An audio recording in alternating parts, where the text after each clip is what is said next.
Hello everybody, it's Teri with Tub Time with Teri, and we are sitting down with Miss Amber today, and we are going to talk about what it means to be enough. Yes. In terms of in your life in general, in relationships, and all that good stuff. So we're going to talk about that because, as I understand, Miss Amber, you've been on quite a journey yourself recently. I have been. Yes, so tell us a little bit about yourself and then about your own journey to finding out what it means to be enough. All right. Well, I recently turned 30 and got married this year. It's a pretty big year. Yay! But before that, I had to start a fitness journey, mostly due to pain. I was 26 years old and couldn't walk a block to catch a bus. Crazy knee pain, didn't know what it was. So went to the doctor, found out it was just a little bit of bursitis. They said, you gotta, work out, maybe lose a little bit of weight. It'll go away. I said, okay, let's try this. I've tried everything known to man. I've been a heavy girl my whole life. Let's try this. Yeah. Give it another shot. Because I definitely spent most of my life feeling very inadequate, and it had to do with my weight for the most part. Okay. People are mean. It's just how it goes. So, okay, I decided let's go do this. Let's start my journey. That was 4 years ago. Okay. And about 100 pounds ago. Oh, wow. Good for you. Yeah, so I'm pretty proud of myself and how far I've come. But along that way, it wasn't just the weight that changed. It was everything. It was my life. It was how I saw people, how I saw myself, how I interacted with people, how I wanted other people to see how feeling like you are enough doesn't matter whether it's feeling pretty enough or smart enough or even just feeling well. Yeah. Feeling well. It's so hard. Most people don't feel well, and I didn't feel well, not in any aspect. And once I started to feel well physically, everything started to change, and it was so beautiful. Yeah, I think that's a big part of any sort of journey is that, like, when you're in a spot, doesn't matter what it is, in your life, and that's all you know, then you don't know any different, which means you don't know how to feel good until you do feel good, and then you're like, whoa, what was I feeling before? Like, why was I settling for feeling like this, like crap or whatever it is? Yeah. So that's awesome. So in addition to obviously just the weight loss, what did you find out about yourself, I guess, in terms of being enough? Like that you could do it, Well, I was definitely one of those kids that even though they told me I couldn't do it, I still wanted to try. Yeah. Maybe I definitely couldn't do it. There was a lot of things that I couldn't do, like running, not my vocabulary. I am not coordinated enough to get speed and balance at the same time. That's why I learned how to fight. That's what I joke about. I learned how to fight so that way I was like, I know I can't run, so I will just turn and fight you. That works for me. Yeah. Thank you, Ryan, for teaching me how to fight. I appreciate it. I love you. I never felt like I was good enough. And in every sense, I wasn't skinny enough, I wasn't pretty enough, I wasn't popular enough, I just wasn't enough, period. I was never enough. I wasn't enough for myself, I wasn't enough for other people. And where do we get that, by the way, not feeling enough? Well, that's what was going to be my next question. Like, where do you think that came from? Was that, did you have a supportive family relationship growing up? I have the greatest family. Okay, so friends, I'm quotationing, you can't see me, but she did it. But, like, people in school, do you think that's kind of when it started for you, was, like, younger? Absolutely, it was school. I'm an only child. Yeah. So you didn't have siblings to deal with. Yeah, I didn't have siblings to deal with at all. So, I mean, I love so much of my friends like they are my siblings. It's insane. You guys are awesome. I love you. Shout out to the friends. But no, really though, it all stemmed from basically school kids, right? I was told by my mom a little while ago, we were having this conversation about how I was never afraid to be myself until I went to school. Yeah. And people told me that I wasn't good enough. Yeah. Why did I believe them? I think that's a big part because I was the same as you. Like, well, I'm from a small town, which didn't help, but I was also kind of the black sheep of my family in that I was always creative and living in another fantasy life in my head, and it was hard for kids to get on board with that, I think. But now looking back, I think everybody's just trying to do what they're trying to do to survive in school. And some of us can just take it better than other people, I feel, and the ones I couldn't just directed it to me, and then I just internalized it and did what I had to do. So do you feel that was kind of the same with yourself, like that you were like, or did you try to change yourself to fit what everybody wanted you to be in school? A little from column A and a little from column B.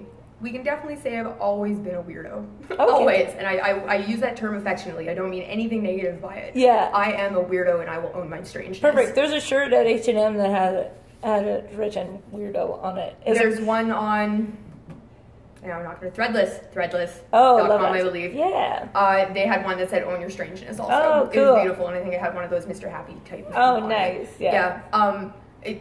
I really just did, though. I had to. I was always different. Yeah. I, about 3 years ago, got diagnosed with Scheuermann's disease. What's that? Which, it's a spinal condition that curves your spine into a C. So the way I'm facing the camera would be like the open part of the C right here. Oh, so it gives okay, you the so it hunched goes back, this way. and then a really pronounced lower back, because it's trying to compensate for back, your... yeah. So I've actually had that since I was 8 years old. Yeah. And I think a lot of the source, the source of a lot of the teasing that I had to endure was because of that, coupled with my weight. Well, so people teased me because I had a disease. That's not very fair or nice. Be a good human. Don't tease people. That's not fun. Yeah. You know, and I don't know. So because of that, though, I was always different. It didn't matter how much I tried to be like everybody else. Yeah. I was different. I always will be different. Now I at least can own it. Yeah. Whereas before I was so scared to. That's awesome. So,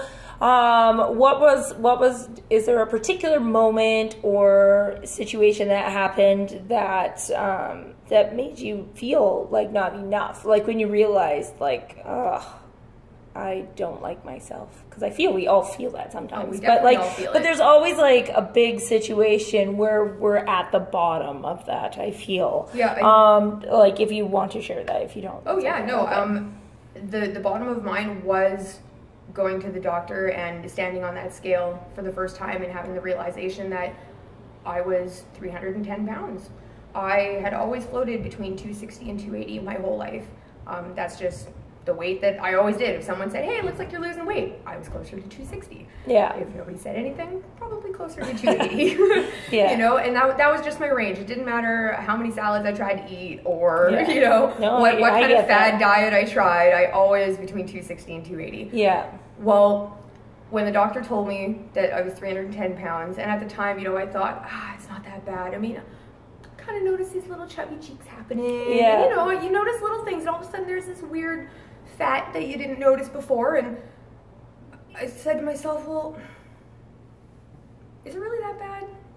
And then that 310 really, I remember going home and just crying. I was 26 years old. I was 310 pounds.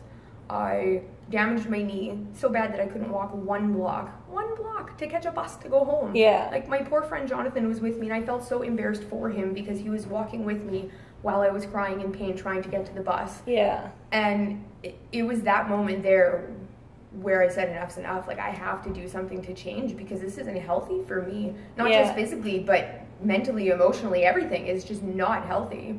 Yeah, and I think that's a difference when it comes to dealing with weight issues. Like, there's a lot of people that think weight is definitely more of a vanity thing. Like, oh, I wish I could fit X size of clothing, or I wish I could get down to X number, da-da-da-da-da. But I find that once we're over 25, I find that that's when you're kind of like, no, like I'm starting to feel age and what that means, and you notice how much having a few extra pounds actually plays in terms of health. Yep. And how much it actually affects you. So I'm the same with you in that boat where it's like, shit, like it's not about looking better or anything like that. It literally is, I need to get myself to a place where I feel like good and strong and healthy, because there's no reason not to at like 30 or anything like that. So you have to feel good, and that couples with not feeling good enough, right? You just have to feel good and know that what you're doing is enough. I got down to a point where I was really happy with the way I looked. I was down to a size 16, and then it dawned on me that I couldn't sit in a chair or on a bus because of the way that my spine is. I had actually lost too much of my belly fat that goes around to my back, that it's there for a reason. It's protecting my spine. Yeah. When I realized what I was doing, I went, okay, well, I have to make a decision now. Either my vanity wins and I get to not have this kind of weird lump of back fat that you go, oh, where did that come from? Yeah. Most people don't have it unless you have my shape. Yeah. Well, unfortunately, there's less than 1% of us that have my type of shape. Oh, wow. Yeah, so research and everything else, kind of limited. Even just doctor knowledge on it is kind of limited. Yeah. You know? So it's one of those things that I kind of just get to experiment with, and if I think of it in that way, you know, the positive side of things, it's not so bad. Yeah, so having that extra weight then for you is actually a saving grace. It's better. Yeah, exactly. I've had to put on about 10 pounds and just kind of redistributed. I still fit into my size 18 bootlegger jeans. I was so excited. It wasn't a Deschanel. Nothing wrong with the Deschanel. I love you guys. Yeah. But when you've only ever worn for the longest that you can remember a size 20 or higher. Yeah. I remember being in the store wearing a size 26 when they didn't offer anything higher than a size 26 and I needed it. Yeah. Now I've gone in there a size 32, 34, it's amazing that people can clothe their body and feel comfortable and it doesn't matter what size they are. Yeah, and they have some kick-ass clothing. I'm straight, they do. Unlike my poor husband. And our credit card bill. But anyways, that is neither here nor there. No. Ryan Ledgerwood, if you're listening to this. Cool. So what is your advice then to, mostly I find it's young people. That's where it starts, I think, for everyone when you start feeling inadequate. So what would your advice be to somebody that's the weird kid at school? Affectionately the weird kid at school. Absolutely, affectionately the weird kid. Love yourself. You're beautiful. It doesn't matter what you look like, what size you are, what age you are, what gender you want to identify with. None of that matters. You're human. You woke up. You're breathing. You're beautiful. Awesome. Cool. So that is it for our Tub Talk today, everybody. So thank you, Miss Amber, for joining us. And I should mention that she's the other half of Gina Elmayer Photography. I am. I'm the assistant for Gina Elmayer Photography, and I also sell paleo-friendly soups, which is wheat and dairy-free soups. Yeah. So Paleo Soup for You on Facebook. Come. I'll try to remember to link it. I'll try. I probably will forget, but just comment it on the bottom. Yeah. Anyways, so you can check out more about Amber and her story there. And we'll see you next Tuesday. Bye. Bye.